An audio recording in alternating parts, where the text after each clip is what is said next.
And you don't think someone who is by definition, somebody who presents a warrant for arrest, you don't think that necessitates enhanced screening? They get enhanced.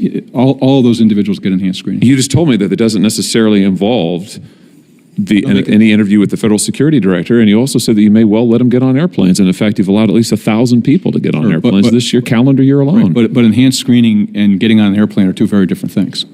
You know, you can. So I just don't understand why you have. I mean, I think for every person watching this hearing who has experienced the TSA screening process, it can often be very onerous. It's very long, and in fact, under your tenureship, the times for screening have gone up at airports all across the country, including in my home state of Missouri. St. Louis is now the 6th longest screening process in the country, despite the size of our airport there. People who have done absolutely nothing wrong are law-abiding citizens in every respect, are subject to the most invasive screenings at these airports, yet you're allowing illegal aliens to present warrants for arrest and waving them onto airplanes.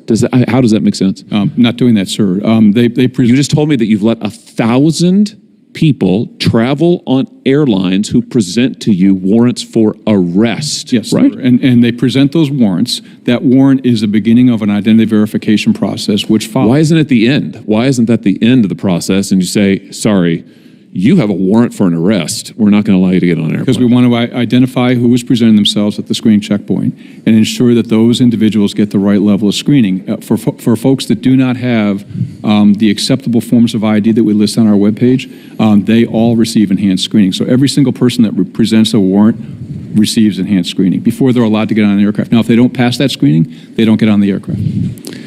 Boy, I think you're going to have a hard time explaining to folks who wait for all of this time in these lines, who subject themselves voluntarily to all of the restrictions that you impose, who are patted down, who are frisked, who are asked to stop aside, who have their luggage rifled through, who have items confiscated from them, who are randomly selected, or sometimes perhaps not so randomly selected for enhanced screenings, but you're allowing illegal aliens with warrants for arrest to get onto airplanes, and you've allowed at least 1,000 of them in this calendar year. I mean, I just find that totally extraordinary.